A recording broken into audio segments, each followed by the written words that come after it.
Chennai Thiruvallikeni ice ஹவுஸில் உள்ள crescent மருத்துவமனையில் சிறுவனுக்கு வாய்ப்புண்ணுக்கு பதிலாக சுன்னத் ஆபரேஷன் செய்த மருத்துவர் முகமது ஓவைசி தவறான சிகிச்சை மேற்கொண்டது உறுதியாகி இருக்கிறது.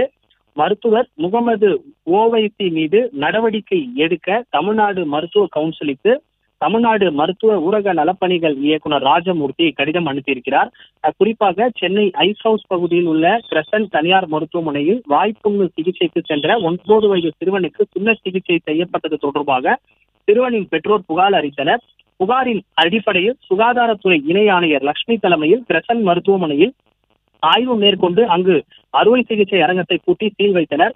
பின்னர் மருத்துவர் முகமது ஓவைசிக்கு மருத்துவர் மற்றும் ஊரக நலப்பணி மூலம் நோட்டீஸ் வழங்கப்பட்டு நேரில் வந்து விளக்கம் அளிக்கும்படி கேட்டுக் கொள்ளப்பட்டது.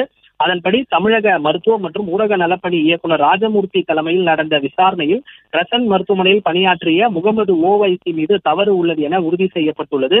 மேலும் இது தொடர்பாக தமிழ்நாடு மருத்துவ கவுன்சிலுக்கு மருத்துவ மற்றும் ஊரக நலப்பணிகள் மூலம் முகமது ஓவைசி மீது நடவடிக்கை எடுக்க மருத்துவ மற்றும் ஊரக நலப்பணி இயக்குனர் ராஜமூர்த்தி பரிந்துரைத்திருக்கிறார். தொடர்ந்து தவறான சிகிச்சை மேற்கொண்ட கிரசன்ட் மருத்துவமனையை இழுத்து சீல் வைப்பதற்கான நடவடிக்கைகளும் ஆலோசனைக்கு பிறகு மேற்கொள்ளப்படும் எனவும் அவர் தெரிவித்திருக்கிறார்.